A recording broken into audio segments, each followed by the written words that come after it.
श्रावण मास में रक्षाबंधन से कुछ दिन पूर्व हरियाली तीज का महोत्सव महिलाओं के द्वारा बड़े ही धूमधाम से मनाया जाता है। कहा जाता है कि यह त्योहार महिलाओं का ही है और इस पर्व पर महिलाएं व्रत रखकर श्रृंगार करके माता पार्वती की पूजा अर्चना करती हैं। आइए दिखाते हैं इस पर्व की एक विशेष रिपोर्ट। हमारा भारत देश वह देश है जिसमें सभी देवी देवताओं का आगमन हुआ है और प्रकट भी हुए हैं, जिसकी वजह से धार्मिक त्योहार भी हमारे देश में मनाने की परंपरा है और यहाँ पर सभी देवी देवताओं का अलग अलग महत्व है। इसी प्रकार हमारे इस देश में सभी त्योहारों और पर्वों का भी अलग अलग विशेष महत्व है, चाहे वह छोटा त्योहार हो या कोई बड़ा पर्व। इसी के चलते हमारे इस समूचे ब्रजमंडल में हर त्योहार मनाने का तरीका अलग है, चाहे वह होली हो, दिवाली हो, रक्षाबंधन का पर्व हो या फिर कोई अन्य पर्व ही क्यों ना हो।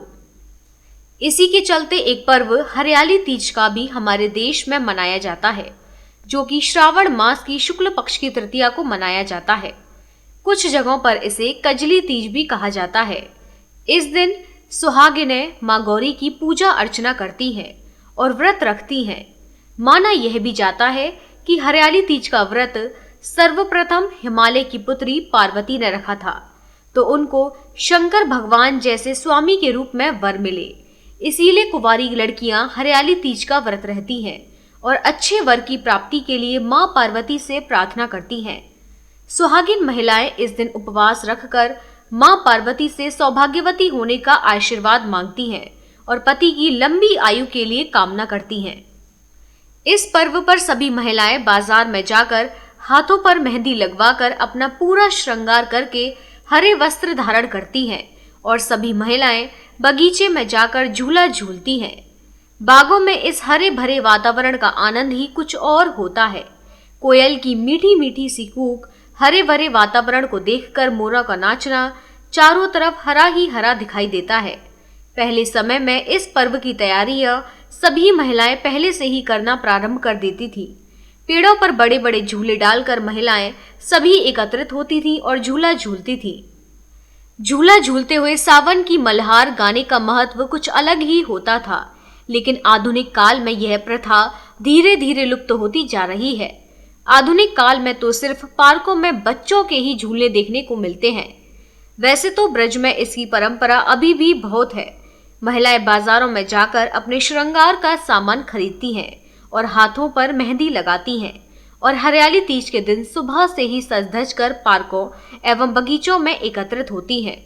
एकत्रित होने के बाद एक दूसरे से मिलना जुलना भी होता है। ब्रज मंडल में इस वजह से भी इसको भव्य रूप से मनाते हैं, क्योंकि इस दिन भगवान कृष्ण और राधा जी के हिंडोले पड़े थे। बागों में राधा कृष्ण झूला झूलते हुए राधा जी अपनी सहेलियों के साथ गीत मल्हार गाती थी। इस अनुभूति को देखने के लिए पशु पक्षी भी व्याकुल होते हैं और ऐसे मौसम में बादलों की गड़गड़ाहट भी एक अजीब ही होती है। जहां तक देखा गया है कि ब्रज के हर मंदिर में राधा कृष्ण को झूला झूलते हुए ही देखा गया है। झूला झूलते हुए एक मल्हार का पुराने जमाने से लेकर अब तक यही चलन चलता आया है। झूला तो पड़ गए अमुआ की डाल पर। झूला तो पड़ गए अमुआ की डाल पर। समूचे ब्रजमंडल में हरियाली तीज का बड़ा ही महत्व होता है। इस अवसर पर महिलाएं व्रत रखती हैं एवं माता पार्वती की पूजा अर्चना करती हैं। सभी महिलाएं अपने हाथों में मेहंदी लगाकर हरे वस्त्र पहन सज धज कर बाग बगीचे में एकत्रित होकर सावन की मल्हार गाती हैं और चारों तरफ हरियाली का वातावरण रहता है। अपने साथी राजेश सोलंकी के साथ श्वेता सिंह।